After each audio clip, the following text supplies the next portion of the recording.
All right, folks, gather around because today we've got something truly intriguing to unpack.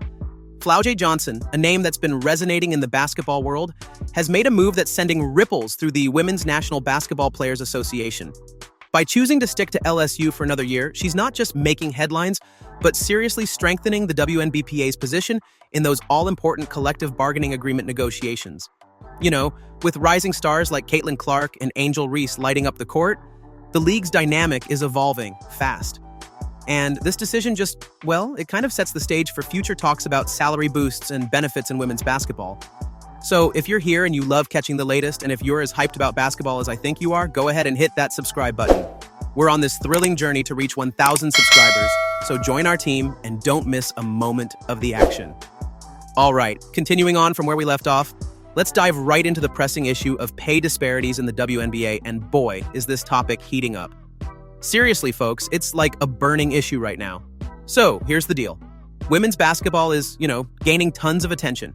It's growing, and we've got these powerhouses, Caitlin Clark, Angel Reese, and soon Paige Buchers, bringing a lot of energy and skill to the court.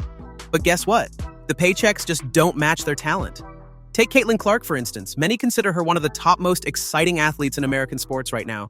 She's been, completely dominating games and pulling crowds like never before. Despite all her incredible achievements and the massive buzz she brings, she's expected to earn just a bit over $78,000 for the whole 2025 WNBA season. Can you imagine that? Now, here's the kicker, folks. When you look over at the NBA, the minimum salary for a newcomer stands at a whopping $1,057,153 for the 2024-25 season. That's not just a slight difference, it's a huge gap, really. And here's where it gets even more interesting. Many players, have begun to speak out on this. Angel Reese, for example, has hinted at possibly holding out due to these massive pay disparities. She's making waves and bringing attention to, what seems like an unfair system. The collective bargaining negotiations are really zoning in on this because it's a talking point that just can't be ignored anymore. There's so much buzz from athletes and stakeholders who are starting to demand a fair share of the increasing spotlight and revenue. See, the current climate's kind of a double-edged sword. On the one hand, women's basketball is enjoying this unprecedented growth in investment and interest. Seriously, it's immense. However, it kind of highlights how outdated the current agreements are, The last CBA signed in January 2020 was regarded as a milestone. It made significant strides in improving salaries and benefits back then. But the game's fast-paced evolution is, leaving that deal looking a bit in the past. Outdated, if you will. Stakeholders within the league and players' union are becoming vocal about these frustrations. There's talk around fundamentally shifting the pay structure to better align with athletes' contributions.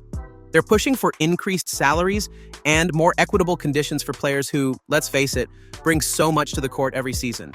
Really, when it boils down to it, pay is more than just a financial issue. It's, fundamentally about respect, recognition, and fairness. Players feel that now more than ever, opportunities are there, and those in the league are adamant about seizing these unprecedented opportunities. Strike while the iron is hot, as they say. And, while it might seem easy to think progress is a given, it's clear there's still a significant road to travel in addressing these disparities. This debate is, gaining momentum, raising questions about equality and financial acknowledgement in sports.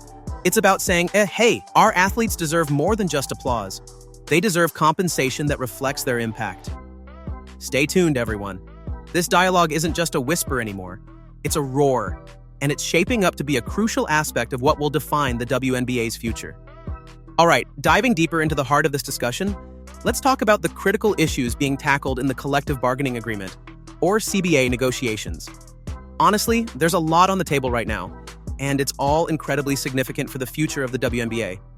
So, the negotiations aren't just any casual sit-downs, they're high-stakes discussions aiming to mold a fair future for women's basketball. One of the primary issues centers around increased player salaries. As we mentioned earlier, the current disparity is hard to overlook. Players and stakeholders alike are pushing for an overhaul here. But wait, there's more to it.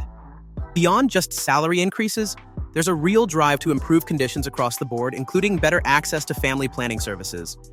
You see, for many players, balancing a professional sports career with family life presents, a unique set of challenges. Making sure there are adequate provisions for things like maternity leave is a major focal point. Right now, under the existing CBA, if a player gets pregnant, she gets paid her full salary during maternity leave. Don't get me wrong, that's great, but here's the kicker. Her salary still counts against the team's salary cap, even when she's away. It's like a double-edged sword and can put teams in a tough spot. It begs the question, does a team fill the roster gap, or do they find budgetary room to do so? It's, well, a delicate juggling act that needs to be addressed thoughtfully. Another hot topic is expanding the roster size. Teams have been advocating for this to ensure there's enough flexibility and depth without overstressing current roster limits. Makes sense, right? As the game speeds up and the level of talent rises, having more players available seems like, well, a no-brainer. There's also a lot of talk about the players having a seat at the table when it comes to media rights deals. I mean, the landscape for media viewership in sports is changing rapidly, and the WNBA's growing audience is proof of that. By involving players in these discussions, it not only ensures they have a say in how their games are broadcasted, but also potentially opens up new revenue opportunities. It's about making sure players are more than just participants, they're stakeholders in the sport's financial pie. Really, when we look at all these aspects, it becomes clear the aim is not only to make the league attractive to future young stars in the pipeline, basically your Caitlin Clarks and Flau'jae Johnsons, but also to ensure current players feel secure and valued. It's about creating an environment where every athlete knows they're not just getting a decent salary, but also comprehensive perks that reflect the role they play in the league's success. Increased player involvement across these areas embodies a shift towards equity and fairness, acknowledging that the players are the heart of the WNBA. They're the ones lighting up the courts and driving this phenomenal growth. So, what do you guys think about these issues? Do you believe the league is headed in the right direction? Are there particular points you think should get more attention? Leave your thoughts in the comments below. This conversation is just getting started, and your voice is really important in this ongoing dialogue.